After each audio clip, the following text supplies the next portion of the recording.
Yo, what's up guys? Welcome to my channel Nose Media TV. Guys, I bring you another video, guys. And in a prophet way, new prophet Miracle Paul. Warupisa zvaizvezvi guys, warupisa. So vanhu vakawanda vari kundibvunza why ndiri kusenda ma short videos guys. Inini ndinongosenda zvanenge ndawana ndo zvandinosenda. So today ndichasiya information yese ndichaisa pa screen, then mobva matora number dza prophet kune vana achida ma one on one vanoda kubhuka vatotora na prophet, then mobva mavabata pa number dziri pa screen, dziri kubuda pa screen idzo. Thank you guys. Ndakunzera imwe video guys, zvakaoma guys.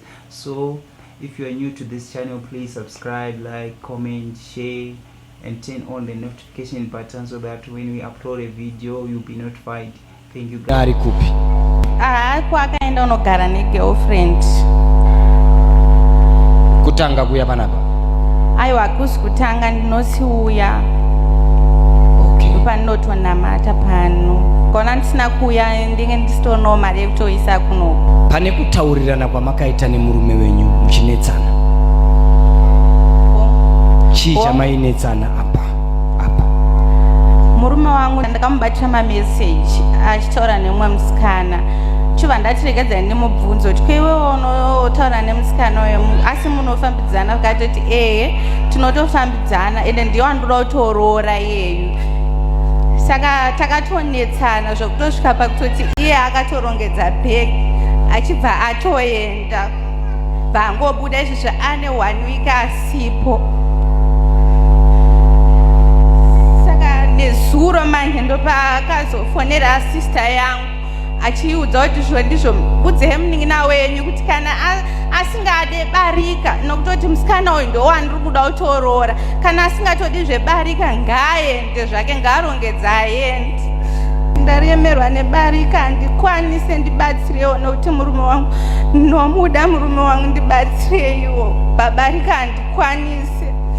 Regai tikurwirei kana muchiuya kuchechi.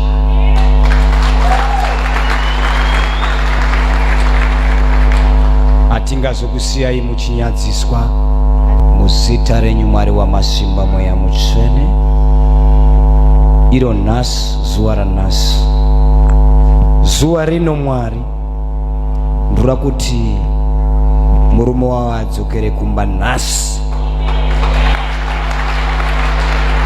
Nemuzita renyu imi Mwari wamasimba, musatendera zvipfewe kuenda neimba yake uyu Jehovha. Nhasi ndinokumbira masimba nenyasha dzokudenga kuti dziende dzinotinhira murume wake mukati memba iye nhasi. Mazvita mweya mutsvene. Amen. Date ndiani? 29. Rinopera nenguva idei yacho ra 29 na 12 o'clock.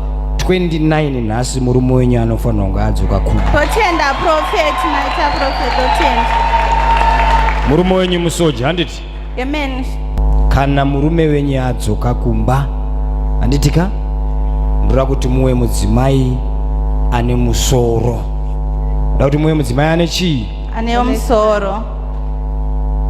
Kuchengeta mari bichana kusvika matsvaga pekugara, handitika? Kuchengeta mari chii? Bichana.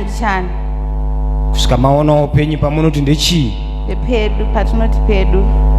Mazinzwisisa? Ndai munoita musoro nemari. Ngawe shoma ichengetei bichana.